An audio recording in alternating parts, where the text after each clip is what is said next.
Bienvenidos a Caminantes Camino.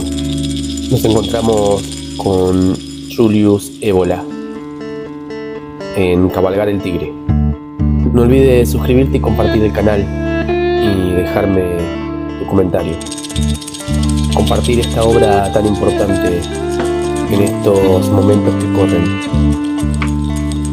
Capítulo número 8. La dimensión de la trascendencia. Vida y más que vida. Solo para este hombre pueden servir como base elemental los elementos positivos revelados en nuestro precedente análisis. Pues volviendo su mirada hacia el interior, no encontrará una materia cambiante y dividida, sino una dirección fundamental, una dominante, incluso si impulsos secundarios la recubren o limitan. Lo más importante es que este hombre se caracteriza por una dimensión existencial, ausente en el tipo de hombre que predomina actualmente, a saber, la dimensión de la trascendencia. El caso de Nietzsche es un ejemplo de los problemas que se plantean ahora, pues muchas de sus actividades implican tácitamente la acción, incluso inconsciente, de la dimensión de la trascendencia. No puede explicarse de otra manera el carácter arbitrario, contradictorio de sus diversas concepciones. Además, no es más que partiendo de este punto de vista como se ofrece la posibilidad de integrarlos y consolidarlos de una forma satisfactoria, evitando la desviación naturalista. El hecho mismo de que, por un lado, Nietzsche siente sustancialmente la vocación propia del tipo humano particular del que estamos tratando, tanto en la parte destructiva de su obra, como en aquella en la que busca llevarla más allá del punto cero de los valores, pero que por otra parte, más que asumir conscientemente la dimensión esencial de la trascendencia, fue casi el súcubo de ella, lo que constituyó más bien el objeto que el sujeto de la fuerza correspondiente que actuaba en él. Este hecho nos ofrece un hilo conductor para orientarnos a través de todo el sistema nietzscheano y para reconocer también los límites de éste, así como los valores superiores que puede ofrecernos. No es menos evidente que la solución obtenida mediante una transmutación de la visión trágica y absurda de la vida en su opuesto, la solución nietzscheana del problema del sentido de la vida, que consiste en afirmar que este sentido no existe fuera de la vida, que la vida tiene un sentido en sí misma. Afirmación de la que se inspiran temas particulares que hemos examinado, incluido el del eterno retorno. Tal solución, decimos, no es válida más que si presupone un ser cuya componente esencial sea la trascendencia. Un estudio desarrollado de esta tesis no tendría aquí su lugar adecuado. Encontraría mejor su lugar en un estudio especializado sobre Nietzsche. En lo que concierne a la voluntad de poder, hemos visto ya que más que corresponder al carácter general de la vida, corresponde a una de sus manifestaciones posibles, a uno de sus múltiples rostros, que la vida se supere siempre a sí misma, que quiera ascender y elevándose se supere a sí misma, que el secreto confiado por la vida sea: soy lo que debe siempre superarse a sí mismo.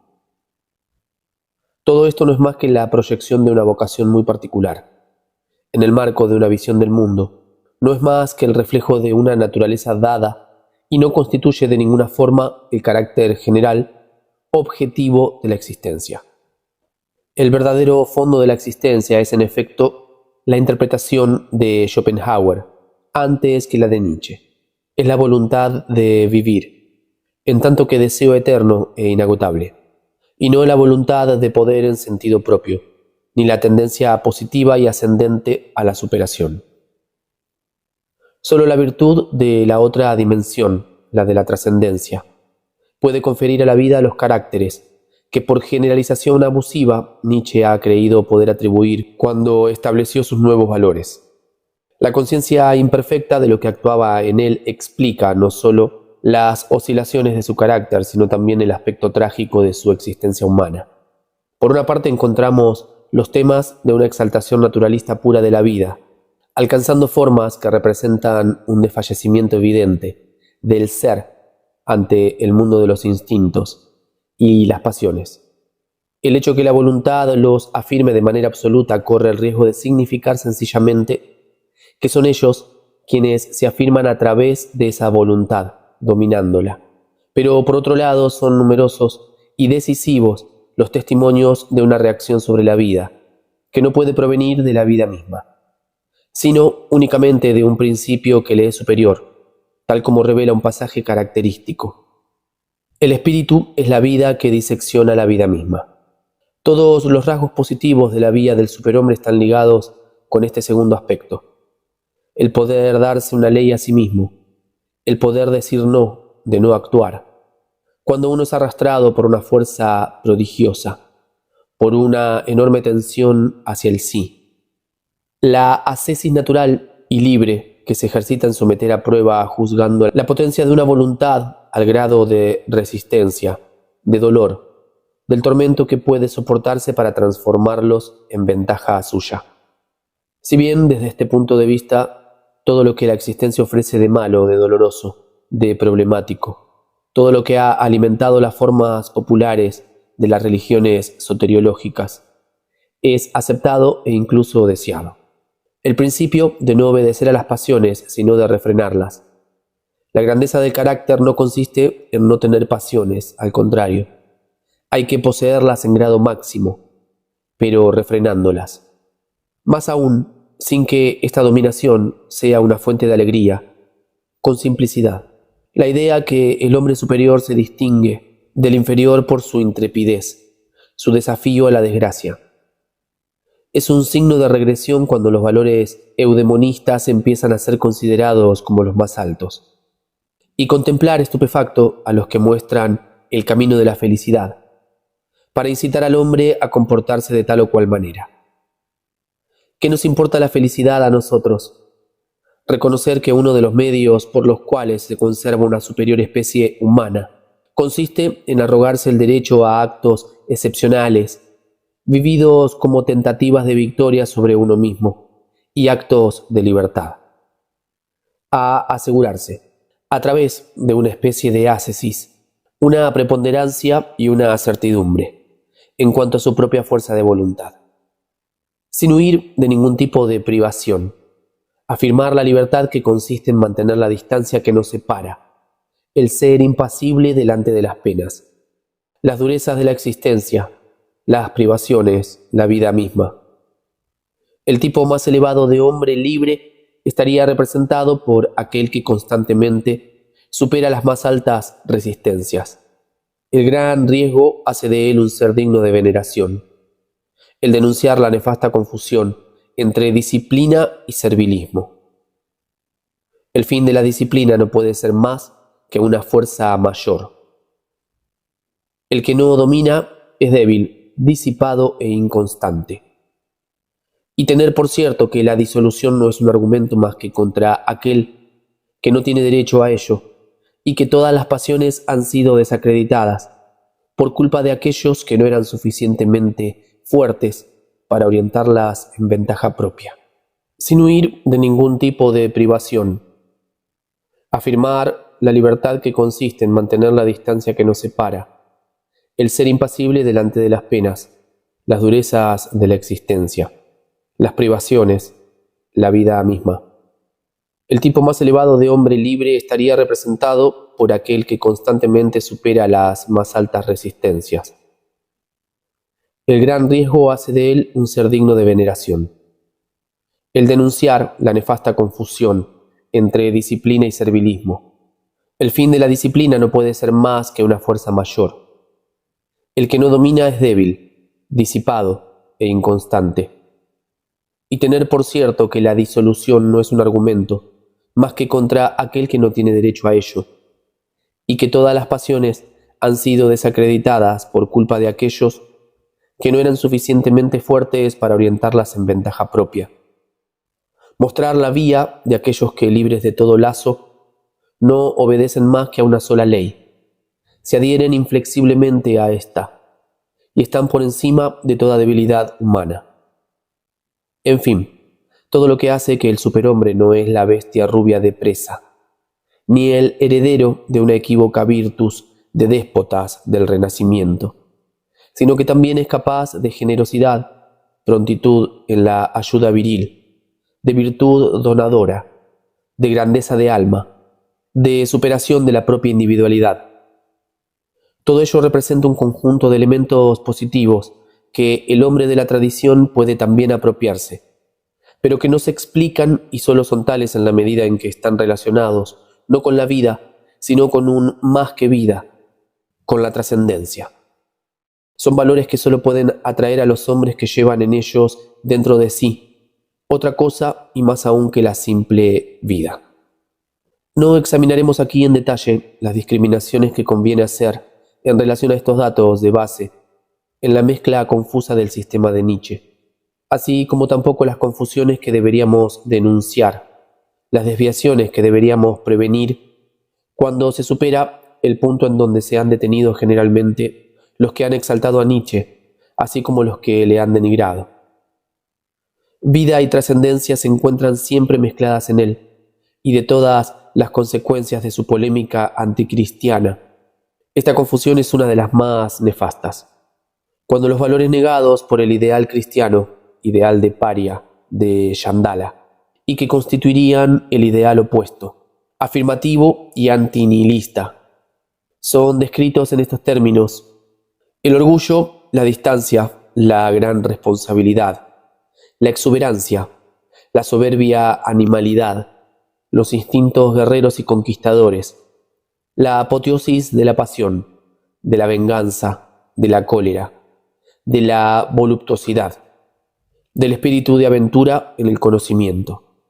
Cuando entre las pasiones positivas cuenta el orgullo, la alegría, la veneración, las bellas actitudes, los buenos modales, la voluntad fuerte, la disciplina de la intelectualidad superior, la voluntad de poder, el agradecimiento hacia la tierra y la vida, todo lo que es rico, que quiere dar y justificar la vida, eternizarla, divinizarla.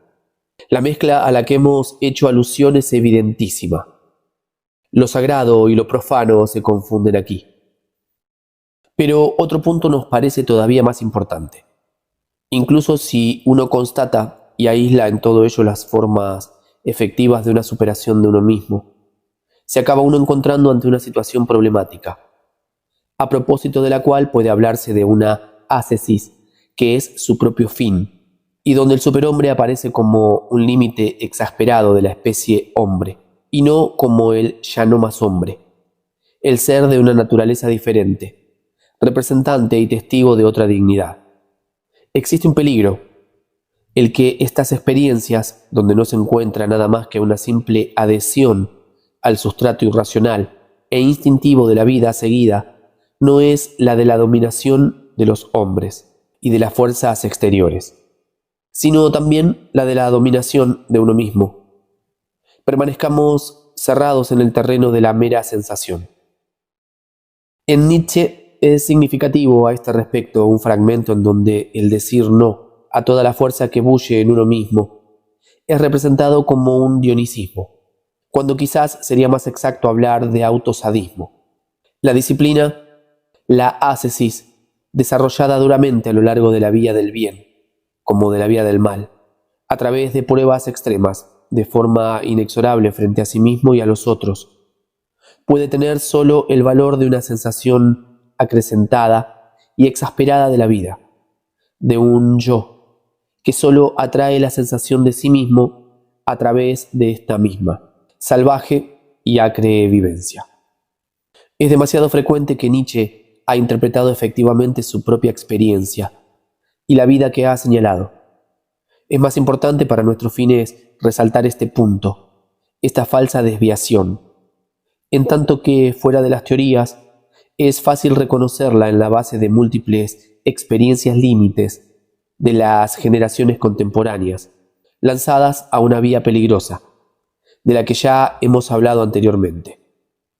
En cuanto a la interpretación interna, esotérica, de la experiencia personal de Nietzsche, tomada en su conjunto más allá de estas pseudo-soluciones, hemos ya mostrado la clave, que es la experiencia pasiva y la activación de la trascendencia. La ruptura de todos los lazos, la intolerancia de todo límite, el movimiento puro e incontenible de las operaciones sin fin determinado, el avance incesante más allá de todos los estados, de todas las experiencias y de todas las ideas, y naturalmente con más razón, más allá de todo apego humano a una persona determinada, sin temor de las contradicciones ni de las destrucciones. En resumen, el movimiento puro, con todo lo que ello comporta de disolvente. El acto de avanzar como un fuego devorador que no deja nada atrás de sí. Para emplear esta expresión de una vieja sabiduría tradicional, que sin embargo es necesario enmarcar en un contexto diferente. Tales son las características esenciales que ya hemos encontrado en Nietzsche y que hay que comprender precisamente como tantas otras formas de acción y de manifestación de la trascendencia. Pero el hecho de que ésta no haya sido reconocida y asumida como tal, que la fuerza haya, pues, quedado en el circuito cerrado de la inmanencia, de la vida, provocan un voltaje que este circuito no podía sostener. Este hecho podría además ser la causa verdadera, la causa más profunda del hundimiento final de Nietzsche en tanto que hombre. Por lo demás, tuvo constantemente la sensación de vivir peligrosamente. Tengo la sensación de vivir una vida altamente peligrosa. Soy una de aquellas máquinas que pueden saltar por los aires. Escribía en 1891 a Gast. Habla también en otras ocasiones de una vecindad continua al peligro interior y exterior. También bajo este especial punto de vista resulta clara toda la importancia que para nuestra investigación reviste Nietzsche como símbolo. Es un ejemplo preciso de lo que puede e incluso debe verificarse en quien la trascendencia se ha despertado, pero que está descentrado en relación a ella. Veremos que el existencialismo en sus temas esenciales ha de ser interpretado sobre las mismas bases. Esta no es la vía del hombre que nos ocupa, pues su estructura es diferente. Es preciso trazar una nítida línea de demarcación. No ha sido inútil, sin embargo, precisar en esta ocasión que si se permanece más aquí de esta línea de demarcación, lo que uno puede encontrar en ciertos casos particulares en donde uno sigue la vía de la inmanencia, sin debilidad, sin vuelta atrás, sin descender de nivel, pero también sin ser capaz de llegar a esta metamorfosis que solamente puede compensar la inexistencia. En principio, de la cualidad por nosotros indicada en el hombre de la tradición, en el hombre estructuralmente no moderno. Cuando uno se compromete en la vía de la afirmación absoluta y se ha apropiado de todas las formas de ascesis y de activación de una intensidad superior de vida, de las cuales ya hemos hablado. La única solución liberadora reside en un cambio consciente de polo. Es necesario que en un momento dado, en ciertas situaciones, por una especie de ruptura ontológica de nivel, la extrema intensidad de la vida se transforme, casi se invierta, en una cualidad diferente. Que el Mehr Leben deje lugar a un Mehr als Leben, según la afortunada fórmula propuesta por G. Simmel en un contexto diferente. Es una posibilidad que puede contemplarse incluso en nuestra época, realizándola también en las condiciones actuales. Algunos hombres pueden conseguir una cualificación análoga a la que es congénita en el tipo que estudiamos. Impulsos confusos hacia aberturas de este género, en relación con el traumatismo de la existencia, son bastante frecuentes en nuestros días. El interés por el Zen, manifestado por algunos representantes de la Beat Generation, por ejemplo, es un síntoma característico. Esta solución queda, sin embargo, condicionada por algo así como una brusca iluminación, el Satori del Zen. Sin ella, la vía de aquellos que se han dedicado a experiencias semejantes a las de Nietzsche, y en general de aquellos que a merced de una circunstancia cualquiera, querida o no, la trascendencia se ha despertado como una energía manifestándose en el mundo donde Dios ha muerto. Tal vía conduce al abismo. Y en este caso sería un miserable consuelo hablar de los santos malditos de nuestro tiempo, o de los ángeles con el rostro de criminal o del pervertido. Sería un romanticismo vacío y gratuito. En el caso opuesto, es decir, positivo, se podría expresar el resultado obtenido diciendo que del plano de Dionisos se ha pasado al de una superioridad espiritual, correspondiente en la antigüedad al símbolo apolíneo u olímpico. Es esencial ver que esta salida es la única que no comporta una vuelta atrás y se encuentra en el punto opuesto de una solución de tipo religioso o devocional. Excluye incluso definitivamente cualquier solución de este género. Las conversaciones de algunos de nuestros contemporáneos incapaces de sostener la tensión del clima nihilista, o que lo habían vivido como simples intelectuales. Las experiencias de las que hemos hablado son hundimientos privados para nosotros de cualquier interés. Final de la lectura de este capítulo número 8. Nos encontramos próximamente para leer el capítulo número 9, más allá del teísmo y del ateísmo. Gran abrazo.